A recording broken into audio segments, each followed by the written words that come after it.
Hi there, this is Elena, and I'm a plant-based nutritionist helping people to optimize their health through a whole food plant-based diet. And this video is the second part of my grain series. And in the first video, I covered my number one rule to assessing the wholesomeness of a grain product and how to pick the right bread or tortilla or a cake.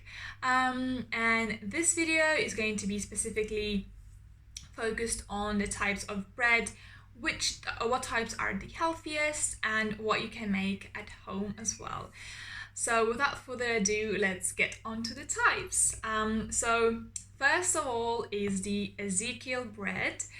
I probably think not many of you have heard about it because it's not as popular as the other types, but it is one of the healthiest breads out there because it is made from sprouted whole grains like wheat and barley, spelt, millet, as well as legumes like lentils and soybeans.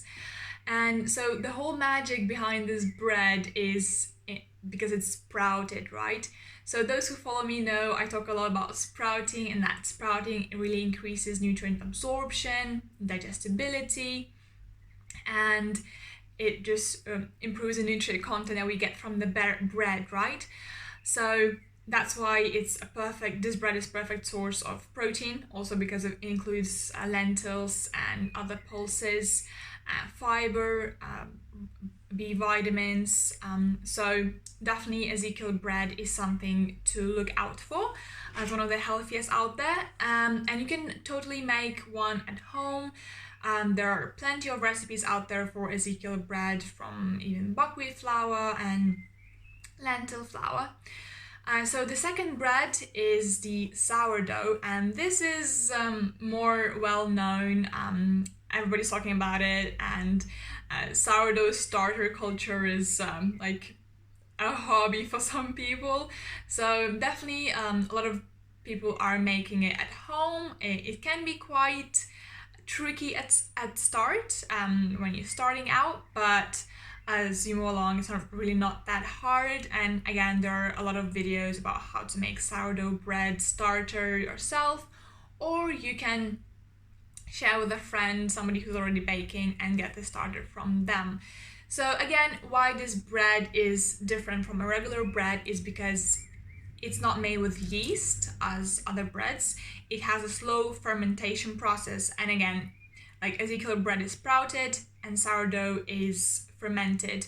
So again, fermentation process increases nutrient absorption, digestibility, and also reduces the content of gluten. So some people who are a bit more sensitive to gluten can still tolerate sourdough bread while they can't tolerate other breads. That's to say, just for people who are slightly sensitive, but not for those who have celiac disease, because it does not remove gluten like completely. It makes it easier to digest. Also, because sourdough, like the label of sourdough is not like a protected term, right? Some manufacturers use term sourdough, even though the bread is not made using the slow fermentation process, which provides all of its benefits. So when you are purchasing sourdough, be sure to check the label to see if it doesn't include like yeast, because that is a sign that the bread was not fermented and it was just made in the fast way. Also, some manufacturers include yogurt to mimic the sourdough flavor. So yeah, sourdough, the second option, very good as it's fermented and it's easier to digest. And also make sure that both sourdough and Ezekiel breads are made from whole grain flour or lentils for the Ezekiel type, and for that you have to check the label and the carbohydrate to fiber ratio, what I talked about in the previous video. because sourdough bread can also be made from white flour, which is stripped of most of the nutrients. So the third type of bread is Pumpernickel, and it is a traditional German bread, and it's made from rye groats. It's coarsely ground, so it still has the intact grain, which makes it one of the slowest to digest, and it doesn't raise your sugar levels as high as, for example, flour, because it's completely processed into a fine grain, a fine flour.